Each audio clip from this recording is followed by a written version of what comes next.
YouTubers, how's it going? Mike Martins here at Mike Martins channel, bringing you another story for the housing crisis, this one targeting Toronto. And been telling you guys that the wave is coming from east to west coast. Toronto's new home prices hit fresh record as housing shortage nears crisis levels. Amid record prices for new detached homes that soared 27.5% in 2016. Toronto's builders say they could sell even more houses, but they just don't have them. The Building Industry and Land Development Association, which has about 1,400 members in the land development, home building, and professional renovation industry, says the average sale price of a detached home in Greater Toronto area climbed from $273,000 in 2016 to $1.26 million.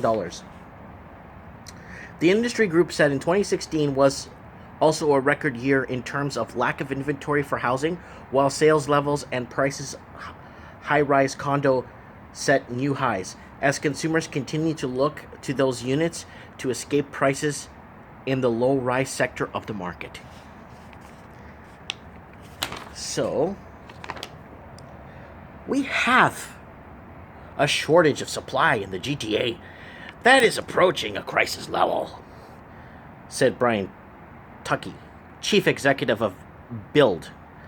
In a statement, housing is selling as quickly and the industry can bring in market, and the lack of developmental land and serviced with infrastructure, excessive red tape, out-of-date zoning, and NIMBYism are hindering the ability to bring more to the market. This is a good one, so if you're living out east, you better pay attention to this one, because this one's going to affect you. If you're owning, renting, or you're looking to buy one day, because your rents will go up. There were 29,186 new high-rise units sold in the GTA in 2016, a new record and a 30% increase from a year ago.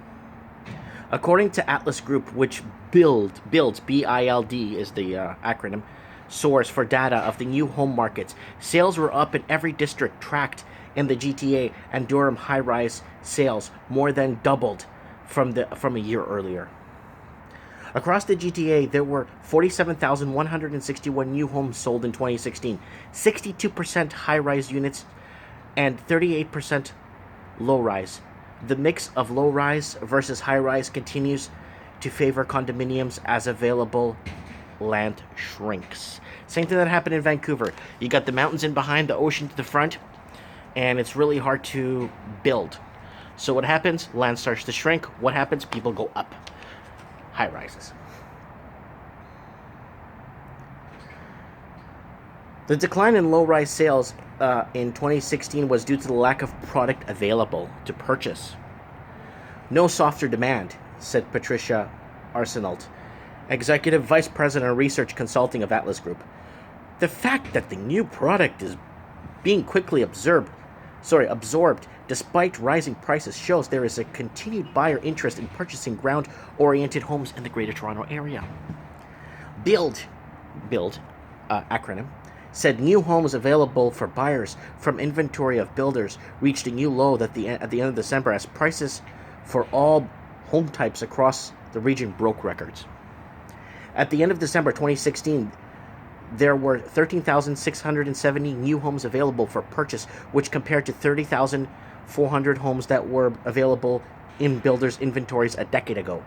Even a new high-rise category supply reached 10-year low, 11,782 units last month. So you see what's going on here, guys. The Toronto and the Greater Toronto area, I think the east part of Canada is heating up real quick in a heartbeat. The second they implemented the tax here, the foreign buyers tax here in the West Coast, a lot of people started heading east to find cheaper properties. A lot of people headed into the interior because the foreign buyers tax is only for the city of Vancouver. Now, when you're in other cities, like if you go out to like Surrey,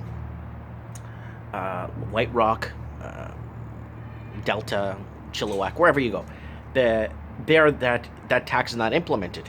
So you're starting to see a small rise in products, except Surrey. For some reason, Surrey is in a huge decline. I don't know why, but houses are falling like rocks in Surrey. But east of Surrey, things are pretty steady. Langley, all the way up to Kamloops and Kelowna.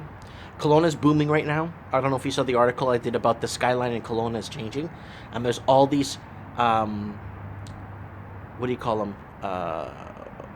Contractors going up to Kelowna, and people they've never seen in their lives up there going up there and buying up land and building up developments, right? Anyways, let me read a little bit here. Meanwhile, the low-rise category there was just 1,878 homes available for sale across the GTA at the end of December, and only 742 were single-family detached homes.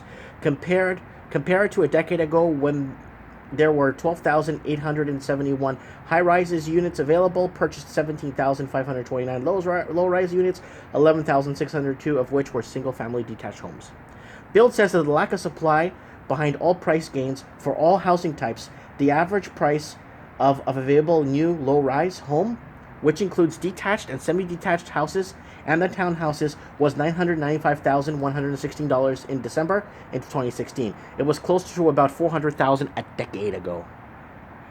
Prices for new high-rise homes also reached an all-new time high in 2016, with the average price of a condo unit in the GTA reaching $507,000 in December. A decade ago was $321,000. Condominiums continue to increase in size. Consumers begin to consider them as an alternative to low-rise living. So people are getting pushed. A lot of people that want to stay in the Toronto area and the Greater Toronto area, they're getting pushed out of the detached and the townhouse market, and they're being forced into air boxes. I'm gonna coin that term, guys, on this channel. First person to say it. Air boxes. What's an air box, you say?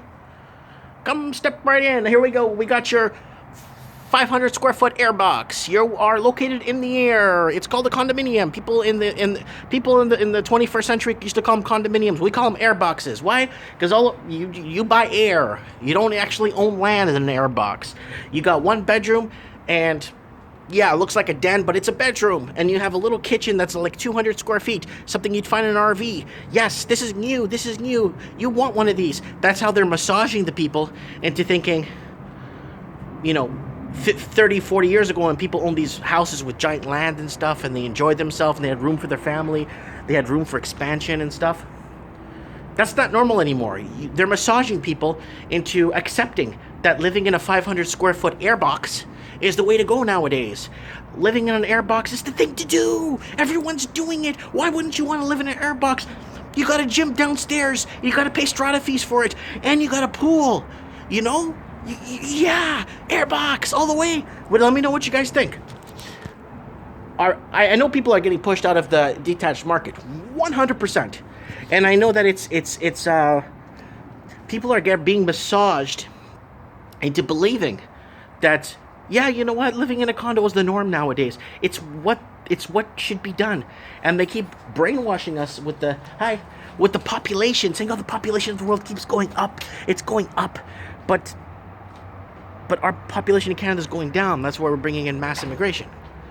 So what does that mean? Should be more housing and more land available. I don't know. What do I know? I don't know nothing. Anyways, guys, let me know what you guys think on this topic. The airbox, coming soon to a city near you. 500 square feet of livable space. Thanks for watching, guys.